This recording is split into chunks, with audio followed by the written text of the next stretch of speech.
on your outfit today. David Moore, Dallas Morning News. You just talk about the way the offense came out in the second half and the focus and execution you had from that point forward. Yeah, I mean, we got off of our own feet. Excuse me. We stopped stepping on our toes, making self-inflicted mistakes. Didn't turn the ball over. And we're able to get in that rhythm, get back to what I talked about in the past. Our standard and expectation, and pretty much scoring on every drive except the last one, and then the nil possession, going out there and kneeling, and that's what we're capable of doing when we're heightening our focus, executing in between the whistle and just finishing, and that's what we hold. That is our standard, and that's what we're gonna hold each other to. And when we're not doing that in the first half, it's tough, but we understand that. Yeah, this is the NFL, and it's tough. It's not going to always go our way and always be perfect, but we've got to be committed to each other, committed to our game plan, and just stay at it. I got to ask, did you think the CD catch was a touchdown, and what did you think of whack-a-mole?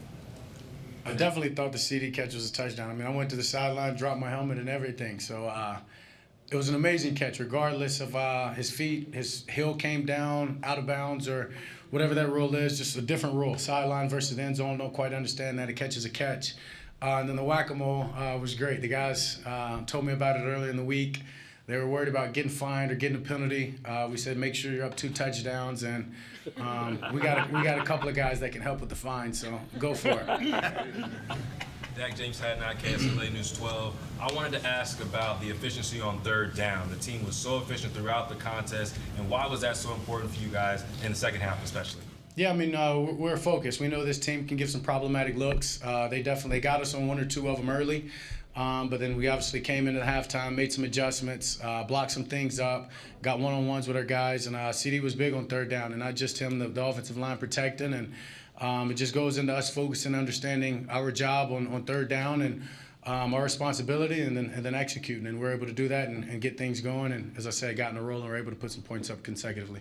Follow-up, Michael Gallup was big in the first half on third down. So to see him get back and really kind of become more consistent, what does that say about him and where he's at? Yeah, I talked about it last week. He's getting his feet back under him, and at this point, I think they're back under him, making a couple of tough catches, one-on-ones. The non-stop early in the first was a huge catch, and then just continuing that all game long, going back to him. He's showing up. That's who Michael Gallup is, and I'm glad he's gained that confidence back. And yeah, he's dangerous when he's got all that and it's back. Dak, Jory Epstein, Yahoo Sports.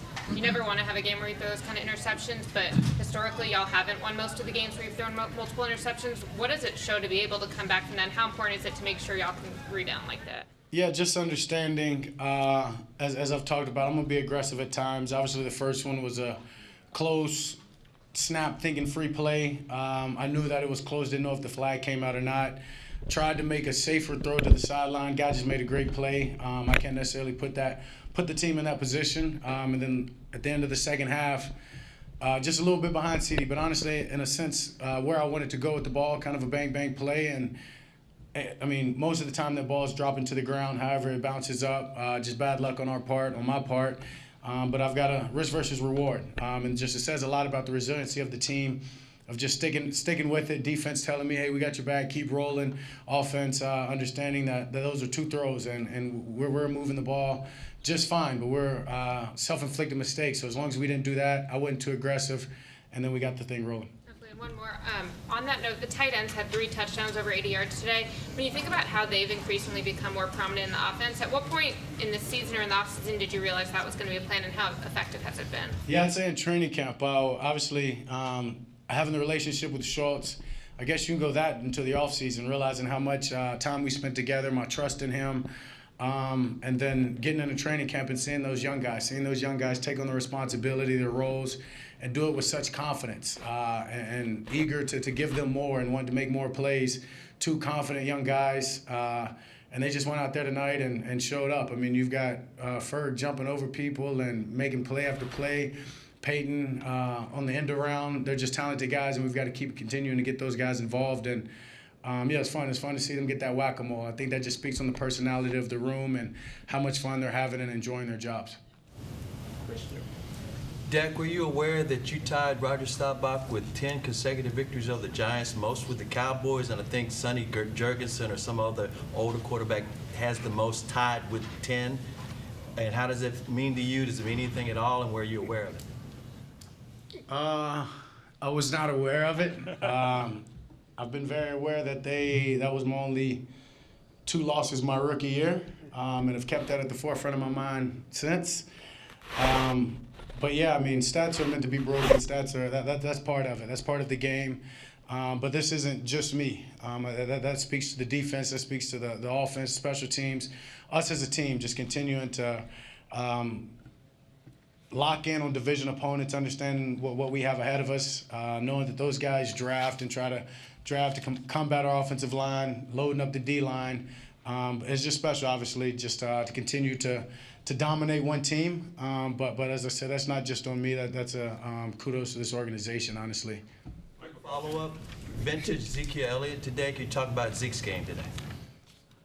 I mean, that's Zeke, vintage or not. I mean, to me, that's Zeke every week. A guy that'll do anything that he needs to do to help this team win, whether it's pass protection, whether it's running, whether it's the dirty work, being physical. I saw a quote, Zach Martin said he's the epitome of this team, and I definitely believe that.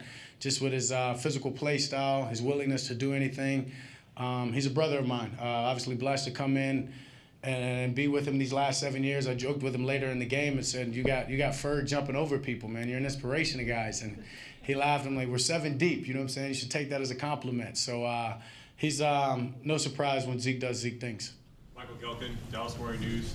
Not to change the tone, but 4 false start penalties today. You guys have 14 of them in 6 home games. What do you make of that area and the need to improve it? Yes, definitely a need to improve. We've got to be better in just the discipline, the focus. Obviously, when you're on the ball, there's a lot of communication, a lot of things happening. It wasn't the same guy over and over, obviously, so that's a good thing. But in the same sense, it shows how heightened our focus has to be each and every play. With so much communication going on, a lot of dummy calls, a lot of real calls, and just being locked into to the cadence. We can't have that, and when we have that, all of those drives, all of those penalties hurt us on those drives in some way or not. So we just got to be better. We've got to continue to go back to work, clean that up, clean up the communication. It starts with me, and we will get better at it. Do you want a sports network that delivers everything that matters about the game? The highlights, the picks, the instant analysis, no yelling, no fake debates, no politics. Hit the subscribe button and never miss a moment.